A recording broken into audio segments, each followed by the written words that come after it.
Dans cette vidéo, on va voir un exercice simple que j'ai tiré d'un morceau extrêmement connu. Alors le morceau en question, ça va être Carol of the Bell, donc sonne les cloches. Voilà, je vous laisse l'écouter. Je suppose que vous le connaissez bien, il est très ancré dans l'inconscient collectif.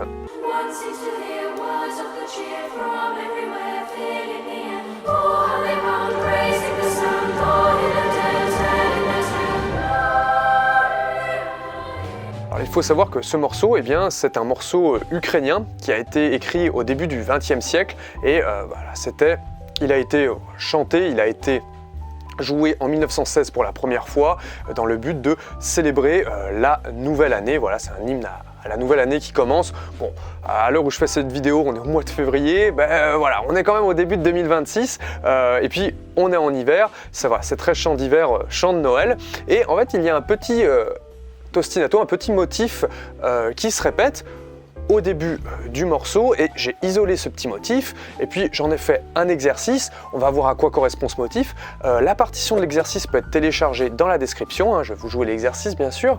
La partition peut être téléchargée dans la description, puis vous avez les accords qui sont indiqués, vous avez le schéma des accords juste au-dessus, vous avez aussi la clé de sol, la clé de fa, puis bien sûr la partition dynamique pour pouvoir faire du mimétisme dessus. C'est un morceau qui est parfait pour s'échauffer, ça reste quand même simple, je l'ai fait assez court, comme ça, voilà, ça nous permet de voir la tâche à faire, hein. Pas des choses qui s'allongent, des exercices de 2 pages, on met 3 mois à les faire, non, on va faire des choses assez concises.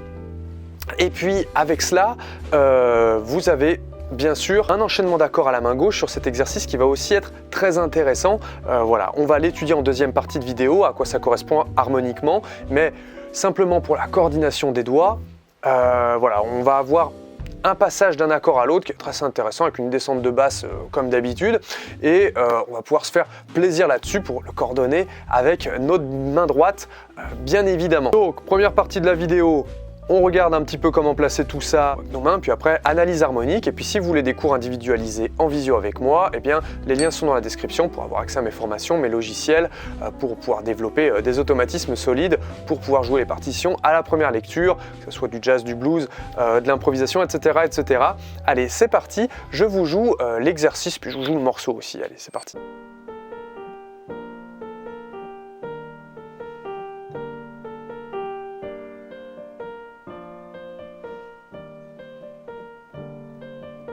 C'est cette partie qu'on va étudier, mais le morceau, après, il enchaîne sur...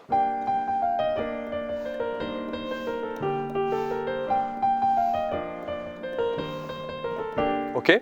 Nous, on va se servir du début du morceau comme d'un exercice. On va étudier ça.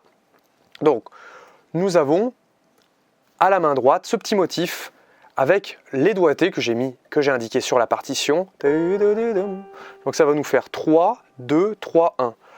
On va voir ce petit motif qui va commencer sur la note de si bémol, comme ceci, ok ? Et on va le répéter. Et dessus, on va plaquer un accord. Le premier accord, ça va être l'accord de sol mineur. Ok ? Et ensuite, notre accord de sol mineur, à la deuxième mesure, eh bien, on va prendre notre 4e doigt, on va le bouger et on va tomber sur un fa. On va avoir cet accord, ce qui va nous donner un sol mineur basse de fa. Ok ? Alors juste avant, on avait un sol mineur, après on passe sol mineur basse de fa et puis on enlève la note de sol. Ok ? Et après, on va encore descendre d'une touche et on va se retrouver avec un accord de mi bémol majeur. Notre main gauche, elle va faire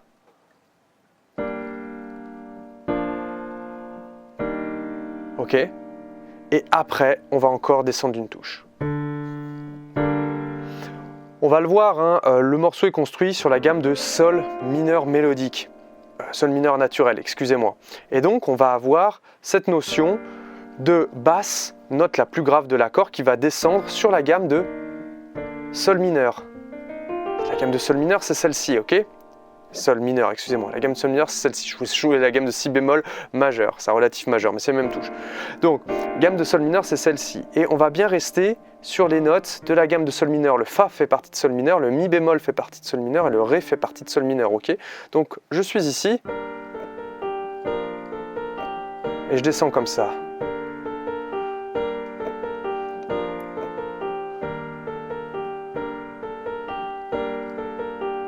Et ça, c'est très bon pour bien s'échauffer. Pourquoi? Parce qu'on va avoir une main droite qui va faire toujours le même motif, et la main gauche, il va y avoir juste le petit doigt qui va bouger, comme ça, quasiment. Boum, boum, boum,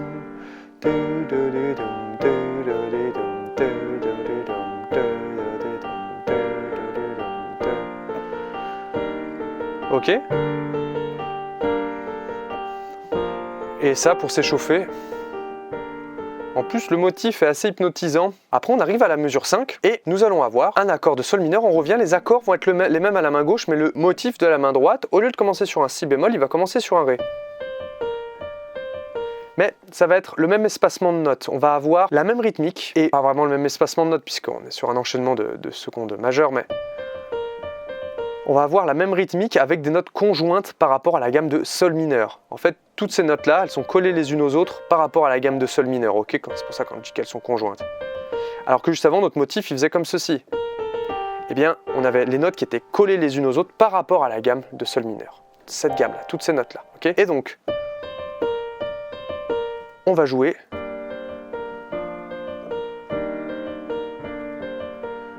ce même motif. Pourquoi est-ce que je vous ai pas mis le... Parce que là, après, on se retrouve dans une mélodie, c'est plus un exercice d'échauffement, ça devient un peu plus dur. Vous pouvez toujours le retrouver à l'oreille hein, si vous le souhaitez. Mais je voulais rester sur cet état d'esprit pour se dire, ok, on a une main gauche avec une basse qui va descendre comme ceci. Boum, boum, boum, boum. Et puis...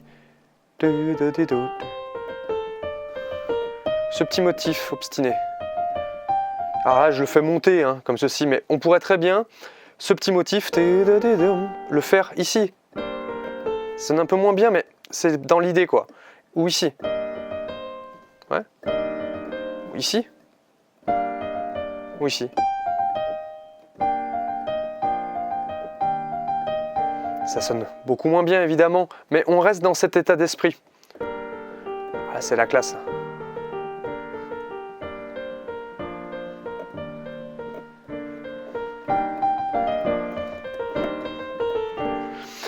Ok, maintenant passons à l'analyse harmonique. On en a déjà dit pas mal. On était sur une gamme de sol mineur naturel. La gamme est inscrite au-dessus, hein, dans votre partition à télécharger dans la description. Et le premier accord qui est joué, c'est un accord de sol mineur. Et c'est le premier accord de la gamme de sol mineur. Ok, gamme de sol mineur, accord numéro 1, accord de sol mineur. Et ensuite, l'autre accord que l'on va avoir, ça va être l'accord de mi bémol maj 7. Cet accord ici présent, c'est le 6e accord de la gamme de sol mineur naturel. 1, 2, 3, 4, 5, 6 notes de mi bémol, on l'harmonise, on prend une note sur 2 par rapport à la gamme. Accord de mi bémol, maj 7 même, parce qu'on prend encore une note sur 2, la note de ré. Et on va avoir un enchaînement 1, 6, 1, 6. Sachant que l'accord numéro 1, l'accord de sol mineur, il est assez proche de l'accord de mi bémol maj 7. Voilà, on pourrait même dire qu'on reste sur l'accord de sol mineur, vous allez le voir, mais dans l'accord de mi bémol maj 7, cet accord-là, eh il y a un accord de sol mineur. Voilà. C'est quand même pas mal, quoi. Et en réalité, on pourrait même en conclure la chose suivante, c'est qu'on est sur un accord de sol mineur, et on va faire une descente de basse, on descend la gamme. On descend la gamme de sol mineur. Dans la mesure 3, l'accord de mi bémol maj 7, ce ne serait même pas un accord de mi bémol maj 7, ce serait un accord de sol mineur, basse de mi bémol, juste parce que l'on va faire descendre en fait, pour donner ce mouvement de basse. Voilà. Excusez-moi, je fais un la bémol.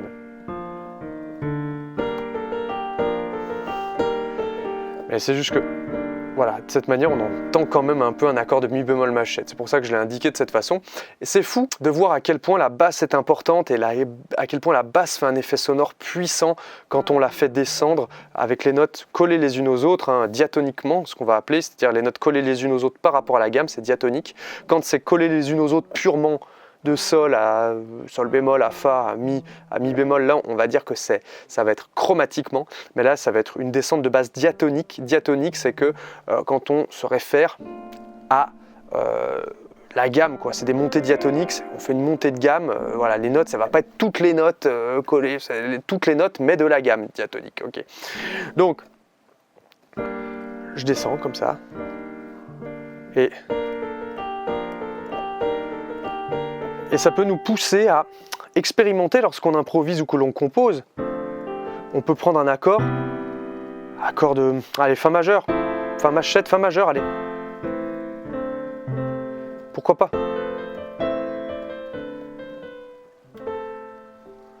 Et j'ai fait descendre la basse comme ça. Et voilà, ça nous met un petit peu la puce à l'oreille pour expérimenter une fois qu'on a un accord. Si on fait bouger le petit doigt comme ça par rapport à une gamme, chromatiquement, qu'est-ce qui se passe quoi? Et pour ça, c'est chouette. Voilà. Écoutez, cette vidéo aura été courte, mais c'est pas plus mal hein, non plus de pas trop se surcharger avec des vidéos hyper chargées en informations. J'espère que ça vous aura plu. Voilà, et puis moi il me reste plus qu'à vous souhaiter un bon travail avec tout cela.